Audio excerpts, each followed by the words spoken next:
Why did my wife leave me? That is the question that goes through a lot of us men when our wife leaves us. And then there are a lot of answers that are given by people around us, the society, the media, and we sort of believe that that's the truth. But unfortunately, if that was a truth, then it should be a truth for everybody. So in this particular video, I'm going to answer this big question based on my experience of my personal life, my marriage, based on the experience of working with so many men who are going through separation and coming back after uh, sometimes months and years of separation at times. I'm going to share some of my insights into what makes a woman leave a husband. Not only for it's not gender specific. It is basically in this particular video, I'm going to talk about why people go through separation, why people end up in divorce. All right. So before I jump in, I really appreciate you once again for being here watching this video. And let us now look at the three elements of this whole concept. Why does a wife leave her husband? First, we are going to look at the myths. Then we are going to look at the truth, and then let's look at what can you do if you're going through separation or your wife has applied for divorce.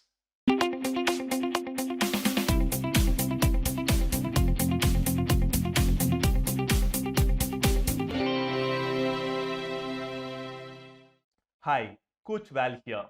I help men to create the marriage of their dreams.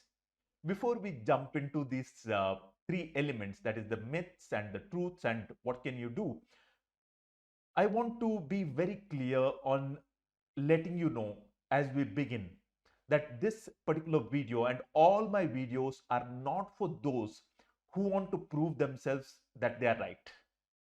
All right. If you are somebody who is somebody who wants to prove to the world that you are right, then probably you are in your own way. This is not a video for you. But if you are somebody who understands that our brain is wired to hide our mistakes, and because our brain is hired to hide our mistakes, we are not able to see where we are faltering in our relationship, and our brain is wired to only look at how our wife is wrong and how she is hurting us. And if you are willing to introspect, look inside, and understand exactly what has happened in your marriage, then this video is for you. So just ask yourself at this moment, are you the first category where you want to look at your wife's faults and how she is wrong? Uh, please don't watch this video. But if you are the second category who wants to really understand and bring back love, that romance that once you had, this particular video, just continue watching it. So let us jump into the first thing that I want to talk about are some of the myths. And these myths that I'm going to talk about are not limited to just these five things. There are many more myths. In your case, there could be one more reason that I have not mentioned here. But I'm going to show you a way to figure out whether the what you're thinking is a truth or a myth. All right. So let us look at the first myth that I've put here. The first myth is her parents. Sometimes people tell me it's her Barbie, that's her sister-in-law or brother, who is interfering in our marriage. And because of that, whatever is happening in our marriage is happening in our marriage. So if you are feeling this way, then let me hold a mirror to you. Imagine that you have a daughter. Okay, forget about your wife being separated or any of these things. Think that your wife is with you, you have a daughter, and this daughter is grown up and she's married to somebody else, to someone. So it could be an arranged marriage, it could be a love marriage. It really doesn't matter, but she's married to somebody. Initially, she used to tell you that my marriage is awesome. You know, my husband loves me, cares about me. Initially, everything was fine. But with time, she started complaining to you about her husband, telling you that he doesn't love you, doesn't care about you, doesn't think about you. And then something strange happened in our marriage. What happened is that her husband was watching videos and finding out the answers for the pain he was going through, the struggles he was going through. His wife was not taking care of him, she was not understanding him. So he was going through these course videos, and finally he bumped into a fact that relationship is a science. And basically, in relationship, a marriage has to go through three stages. The first stage is the romance stage. The second stage is the power struggle stage. And third is the mature love stage or deep friendship. So if you want to know more about this, I want you to attend a class that I do. It's a live class. Go to the link that you see just on the screen or in the description. I'm going to give you the link in the description. Just go to that link and attend the class that I do. It's a live class. Generally, I do it twice a week. So look for the earliest date and attend the class. All right. So very quickly, let me explain these three stages. So the power struggle stage, the romance stage is everything is nice. The second stage is power struggle stage. You start fighting, no matter who you are, no matter how many times you get married, you start fighting. And then if you get out of this stage, you move to mature love stage. Now imagine that your son-in-law, that's your daughter's husband, realized that there is nothing wrong with him. Though his wife, your daughter, was complaining about him, he realized that there was nothing wrong. Also, he realized that there is nothing wrong with his wife, though he had a lot of complaints against her. He realized that the only thing was that they were stuck in power struggle stage. So he went through relationship courses, he bought books, he got a coach, he got a mentor, and he started working on his marriage. Now, once he started working on his marriage in a systematic way, he moved from power struggle to mature love stage. And now they are having a great marriage because in relationships, the third law of Newton applies. What's the third law of Newton? Every action has equal and opposite reaction. So when my action changes in a systematic way, my spouse's reaction changes. So when he stopped being a power struggle husband and started being a mature, loving, caring husband in a systematic way after learning the skills, she also moved from power struggle to mature love stage. And now they're having a great marriage.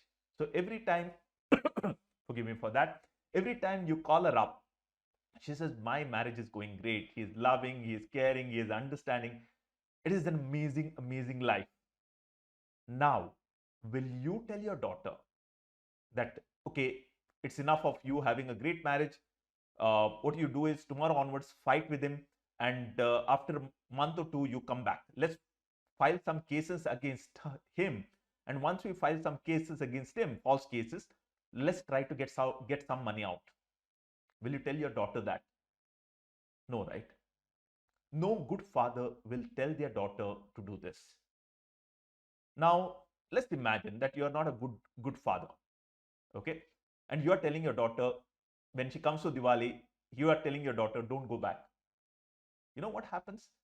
Your daughter is going to tell your father-in-law or you, because in this case, your daughter is going to tell you that what's wrong with you? I'm having a great marriage with this guy. And why are you asking me telling me to come back? But in your case, it's not happening. Why? Because your wife's parents think that your marriage is a hell and you're not a good guy. Not because, let me clarify that, it's not because you're a bad person. It's not. It is just that when we go through this power struggle stage, it brings out the worst in us as well as our spouse. The only challenge is our brain, as I mentioned earlier, our brain cannot see where we are wrong. We can always see how our spouse is wrong.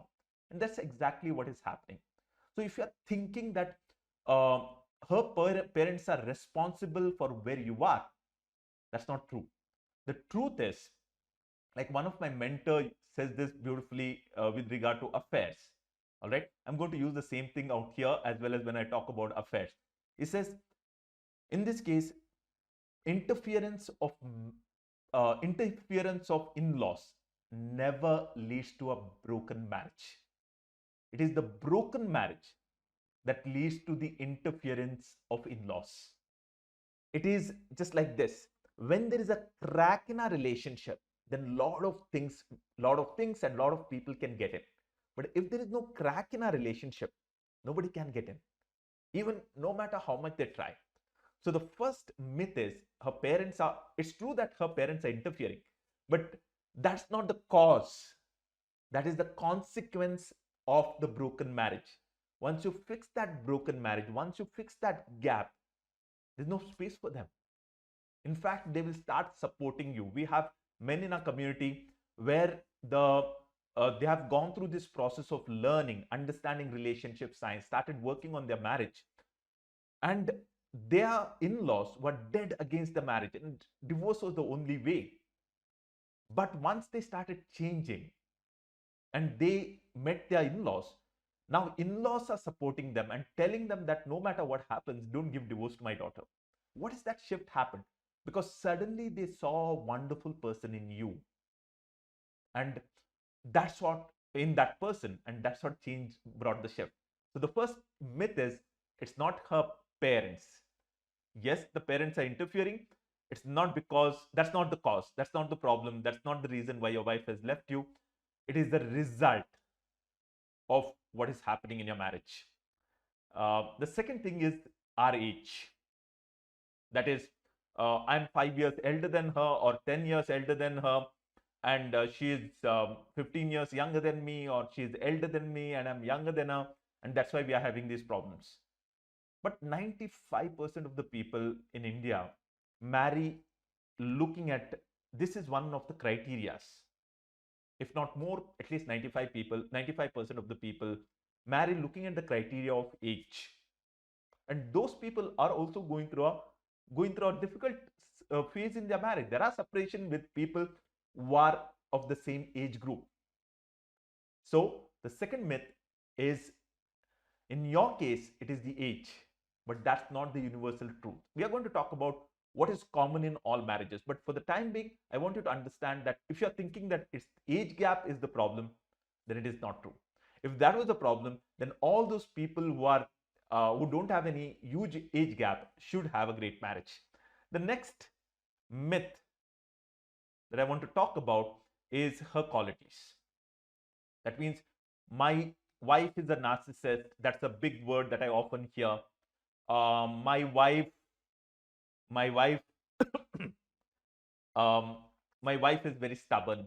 My wife doesn't want to understand. All these things are true. All right, all these things are true, but there's a catch to it. What's the catch?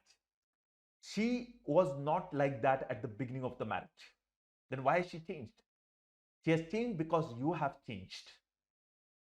You have changed. And do you know how you have changed from what you used to be to what you are? No, because I told you that our brain hides our mistakes. So what you're able to see is only her qualities. And in our community of awesome husbands, I often talk about your wife is your reflection. Your wife is your reflection. So if you are seeing these qualities in her, those negative qualities, whatever the qualities that you're talking about, that means you're also demonstrating some negative qualities. Of course, they're different from her qualities, but you're demonstrating some negative qualities. And that's why all that is happening. So her qualities are not the reason why your wife has left you. It has to be the phase that you are in. That's the power struggle stage that I spoke about. The third, the fourth thing, the fourth myth is our stars. That means things are not matching. Somebody told us that this is the difficulty that we are going to have if we get married. Um, she's mangalik, or whatever things that people have told us.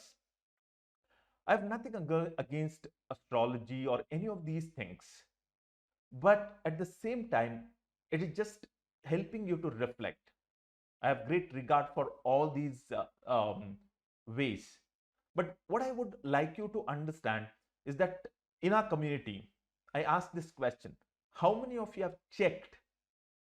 How many of you have checked your horoscope before getting married and made sure that there was no trouble in your marriage? And people tell me, I have done that. And some people tell me, I've done that twice or thrice, and everything was fine. And if the stars were a problem, then all those people who have checked and double checked their horoscope shouldn't have a problem. So that's one more aspect to look at, one more way to introspect, because the goal here is for you to have a great marriage. So one more way to introspect. The fifth one is affair. This is a common one that I hear. Makes a lot of sense to think this way, that affair was the problem. She's she has a boyfriend. She's keep talking to him, and that's the reason we are having this challenge. Now, what I want you to understand is what my mentor, from whom I've learned a lot, his name is Mont Patel. He says, I used that quote even earlier. What he says is, affairs never lead to broken marriages. It is the broken marriage that leads to affairs. In other words, when we get married, we are here. All right. And when we are here, there is no gap between us. So nobody can get in between us. But when we get into a power struggle stage, there is a gap that is created. I feel that she doesn't love me, and she feels the same because my wife is my reflection. And at that point, somebody else gets into the marriage, gets into the relationship, and starts making her feel loved. And obviously, the human brain, it is very easy for a human brain to get attracted to the place where you feel loved. And that's what happens. And I'm not saying that I'm promoting affairs. I'm not. But I'm helping you to find a perspective, because at the end of the day, what you want is a great marriage. You want to have a great life. It's not about who is right and who is wrong. But if I have a broader perspective, if I start looking at things from a higher perspective, then maybe the way I respond to situations will be different.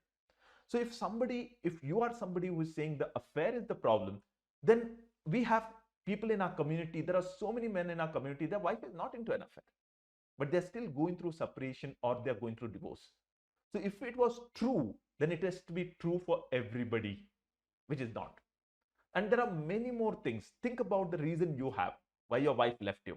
And then ask this simple question: do I know of people in my community? Do I know people in my surrounding who don't have that problem, but the husband and wife is still fighting?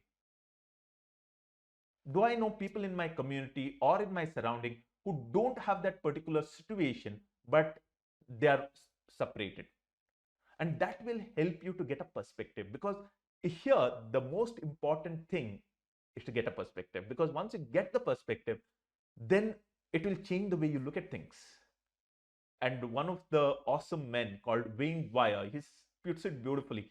He says, when we change the way we look at people, he says things. I use the word, I replace that word with people.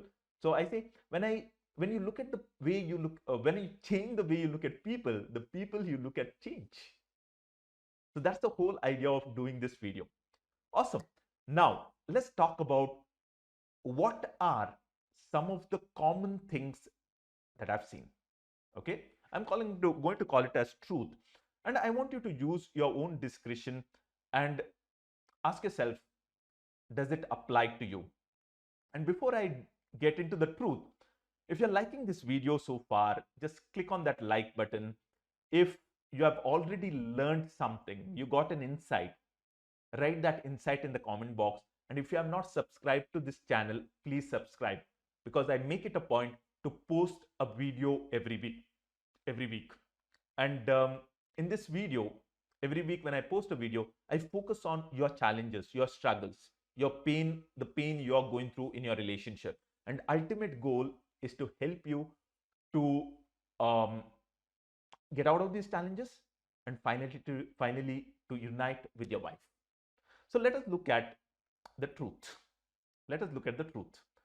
So the first truth that I want to focus on is that why your wife got separated from you, because you got married to your wife. Often, often I on my Facebook ads, I put up a Facebook ad on for um, uh, the master classes that I do. I put up an ad like "Stop divorce" or "Get your wife back," and somebody writes, "The solution to all marital problems is marriage. Don't get married." So the reason why your wife left you is because you got married. All right, that's on a lighter note. Let's continue. So when I say you got married, let's look at certain things. Okay, what brought you together? What brought you together? What made your wife to fall in love with you? What made you to come together? And I'm sure initially at least at many of the times in your marriage, you had some amazing times. And it happened because of the behavior. So let me explain what do I mean by behaviors. So there are certain behaviors. So let me give you a background. There's a there is somebody who has done extensive research on relationships. His name is John Gottman. And John Gottman says that it is not what happens in your marriage that defines where your marriage is going to go. It is how you behave when that certain incident happens. So in your marriage, what happened was, why you guys came together, why you had great time, is because of the certain behaviors both of you demonstrated. So what are those certain behaviors? One is listening. The second one is appreciation. The third one is gratitude. The fourth one is apology. So I'm sure, and apology, when I say apology, I don't mean you are saying sorry to stop a fight. No, I'm not talking about it. If you have done apology as in you genuinely felt that it was wrong from your side and you said sorry, and that was a culture in your relationship. So there are certain behaviors people demonstrate who have a great marriage, and initially most couples demonstrate at least some of them. And at this moment probably you don't remember it because our brain, it's like I often say this, when we are in winter we forget how the summer is, and when we come to summer we forget how the winter was. So the same thing could have happened to you right now when I say this. No, no, no, no, there was nothing good in my marriage, but there was. If you take a step back, reflect, and there was. So at those times you had a great marriage at that time because you were demonstrating these behaviors. You used to give her a gift, you used to call her up, you used to find out about her family even before marriage. You used to have those long chats, long conversations, and all these behaviors help us to come closer. We become each other's best friends. Now, why we become each other's best friends because of these behaviors is because of the second thing. The second thing is these behaviors make us feel these five aspects of love. So, what are those five aspects of love? The first aspect of love is these behaviors make us feel that it makes the other partner, if I demonstrate these behaviors of appreciation, gratitude, making her feel important, when I do that, they make the other person feel that you matter to me. The second one is I am there for you. I am there for you. Third one is it makes the other partner feel that you are good. The fourth one is you are right. And the fifth one is you are a wonderful human being.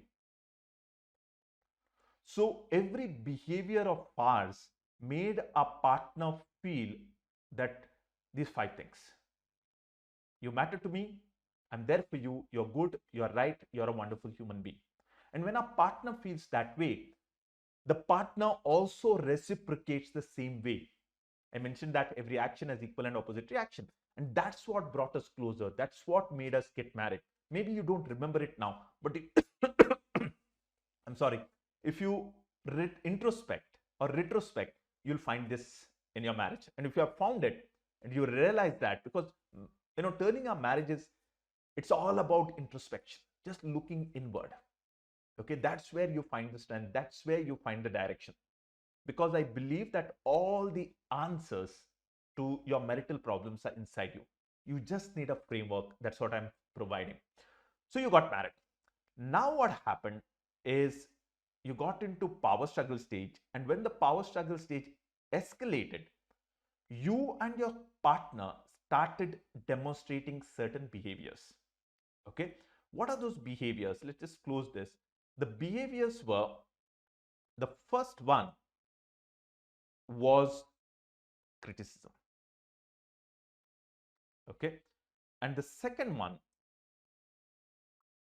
was defensiveness. Okay. First one is criticism, second one is defensiveness. And this is universal with all couples, whether they are heterosexual, homosexual, really doesn't matter. All couples demonstrate when they are going through just before separation and even after separation. So maybe you took up the role of a criticizer. That means basically what you are trying to do is you are trying to fix your wife with all the good intention in the world. And your wife was being defensive. She was saying, no, I'm not like that. No, I don't do this. No. And you used to have fights. Or your wife was criticizing you with all the intention, good intention, but you are feeling cornered. So this is a universal behavior of anybody whose marriage is falling apart. Okay. So you started behaving this way. Your spouse took up the other role. Now, criticism and defensiveness. Now, why does that break a marriage? Why does that lead to separation? It leads to separation because it makes the person feel just the opposite of these 5 aspects of love that I spoke about. The 5 aspects are: you matter to me, I'm there for you, you're good, you're right, and wonderful human being. But when we get into these behaviors, it makes the other person feel that you don't matter to me. I'm not there for you. You're not good. You're not right. Forget about being a wonderful human being. You're a horrible human being. That's what makes the partner feel. And when a partner feels this way, what does a partner do? What does a partner do? Remember what I told you? Every action has equal and opposite reaction. She makes us feel the same way. And we go round and round and round and round. If whatever I'm speaking so far, if that is making sense to you, just write in the comment section, making perfect sense. And if you have introspected, all right, taken a step back and reflected, then it would make sense to you.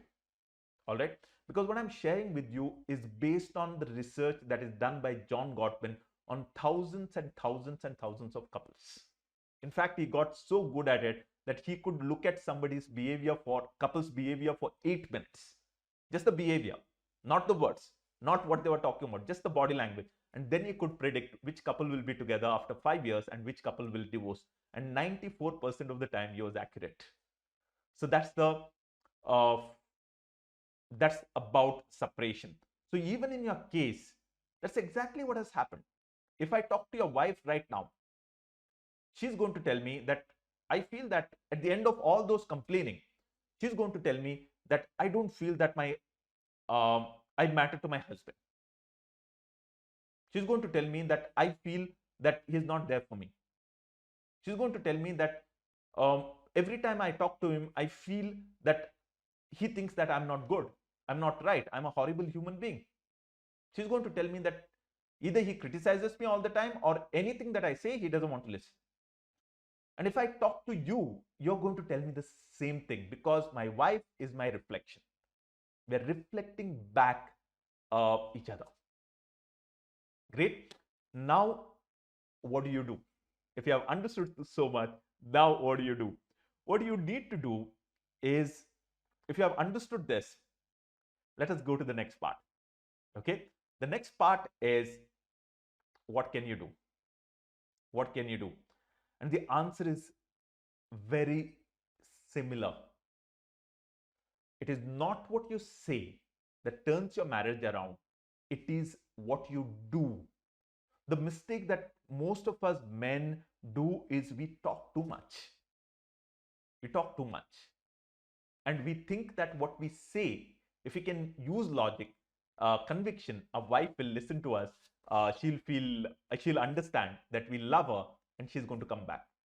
We in fact get into this habits of um, begging, you know, uh, please come back, chhod do na, jo bhi ho gaya, let's have a great marriage, things will be better, I'm not going to do like that. Or we ask for forgiveness, sorry, mujhse galti ho gayi, I'm sorry, I shouldn't have done that, um, forgive me and come back. Or we get into this mode of convincing. That is, imagine that we got, just understand that we got two kids. Think about their future. What will happen to them? Please come back for the sake of the society. एक बात आती है जाती है, and when our spouse doesn't want to understand, we take our parents, and that actually makes things worse. If you agree, just write agree in the chat box if you have experienced that, and share that experience with us, so that somebody who is at the verge of separation understands that it doesn't work. All right. So these are some of the things you shouldn't do, and there are, I think I have, if I got remember right, there are a lot of videos that I've put up also on this. Now I'm not going to talk about that, but I'm going to talk about what can you do, not the part what you shouldn't do, but what can you do. So what can you do? The rule is the same. You got to bring back the behaviors. You got to bring back the behaviors that you once demonstrated. So what are the behaviors that you once demonstrated? The behaviors that you demonstrated were um, things that made her feel that she matters to you, you're there for her, she's good, right, and wonderful human being. So let me talk about those behaviors. So just recall, probably used to bring flowers for her. Probably, like if you're from southern India, obviously, maybe used to bring flowers for her. Used to get her a sari. You used to tell her that how beautiful she looks. You used to show gratitude. You used to appreciate her. You used to listen to her problems. You used to understand her situation. You used to do all these things. All right.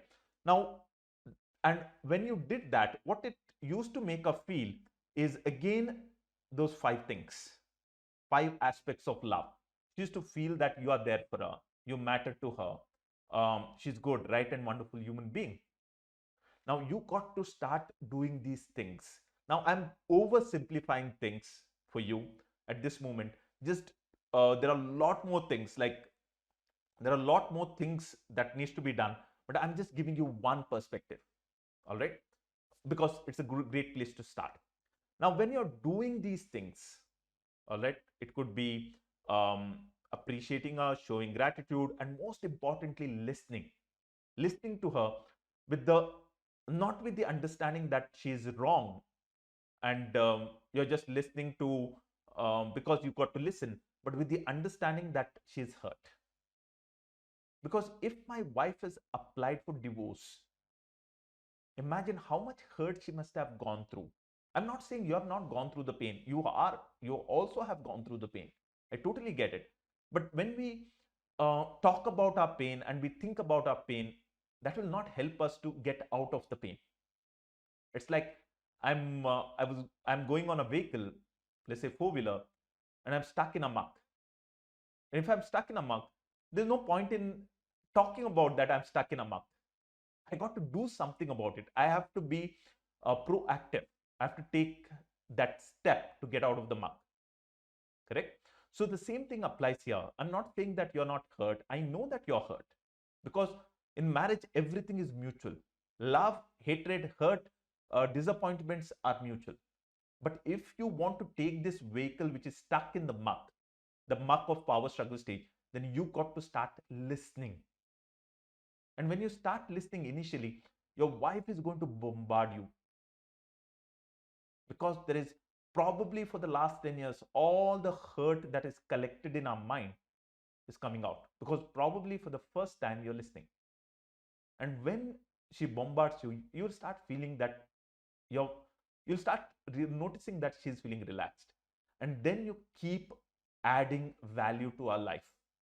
In small ways, make her feel that she matters to you, you're there for her, she's good, she's right, and wonderful human being.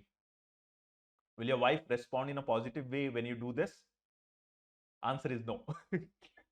Answer is no, because many of us men think that, oh, what I'm going to do is 18th of February or 20th of March, her birthday is coming up. What I'm going to do is I'm going to buy a diamond ring, 20 red roses. I'm going to go to a house and I'm going to fall on my feet and I'm going to give it to her. and she's going to forgive me, she's going to say no problem, and she's going to come back. No, that doesn't happen. That doesn't happen. Sorry for disappointing you. It is better to be prepared than get really disappointed over there. Why it doesn't happen? Because um, in relationships, every time we have gone through that phase of hurt, there is a lack of trust that happens. Okay, so let's say the trust in your marriage was when you got married it was zero, and before you got married, when you met each other, it was zero. When you got married, it was 100.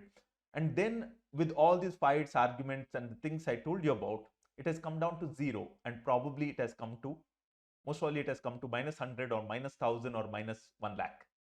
Okay, now to build this up, when you're building this up with these behaviors, initially you will not see the changes. You'll not see any changes in your wife, because I often talk about this in terms of money. Let's say you have taken a huge loan from a bank and you're repaying now, and you go to the bank and you deposit 1,000 rupees. Do you think the manager of that bank will come to you and say, wow, that's great, you have deposited 1,000 rupees, so come over and have a tea? No, he will not say that. But when you keep depositing, it will have a compounding effect. And because of that compounding effect, your wife will move from a phase of doubt to a phase of trust. And then this trust level really builds up. And when the trust level builds up, it comes to a point that she can take a risk of coming back. Look at the words I'm using. She can take the risk of coming back, because according to her, it is a risk. Because right now, there could be a lot of people who are supporting her in this separation phase, understanding her pain, understanding her struggles. And now she has to take that risk, because all those people will tell her that when you go back, he might go back to how he was. So it is not what we are looking at is not a 1 day's work, even not 1 week's work. Depending on how long you have been married for, depending on the damage that is created to the relationship, mending this relationship can take months, and sometimes it can take a year or two.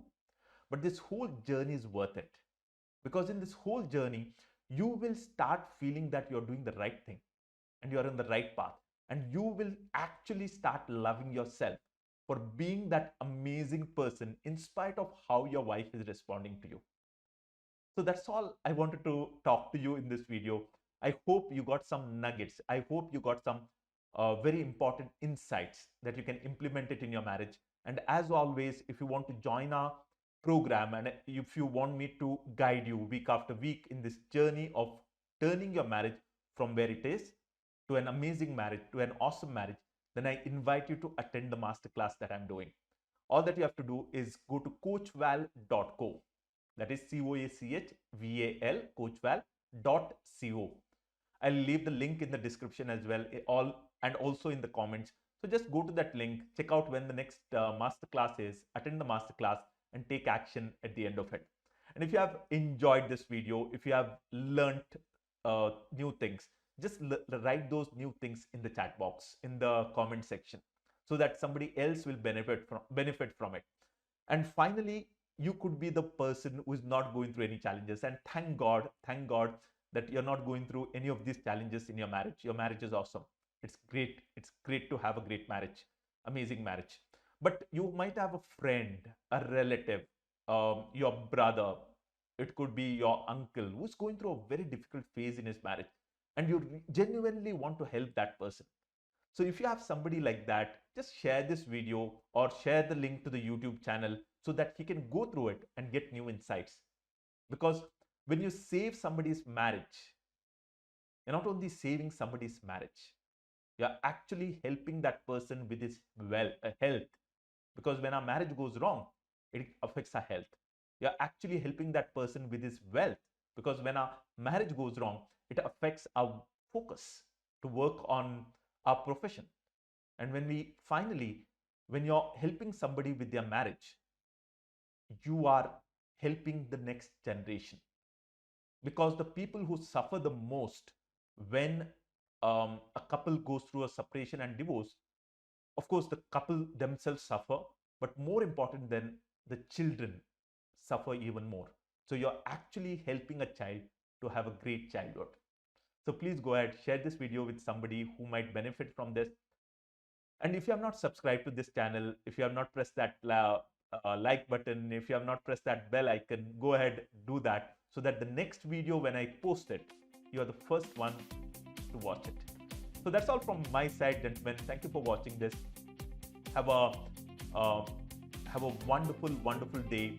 Take care. Bye-bye. And until we connect again in the next video, keep your love story alive.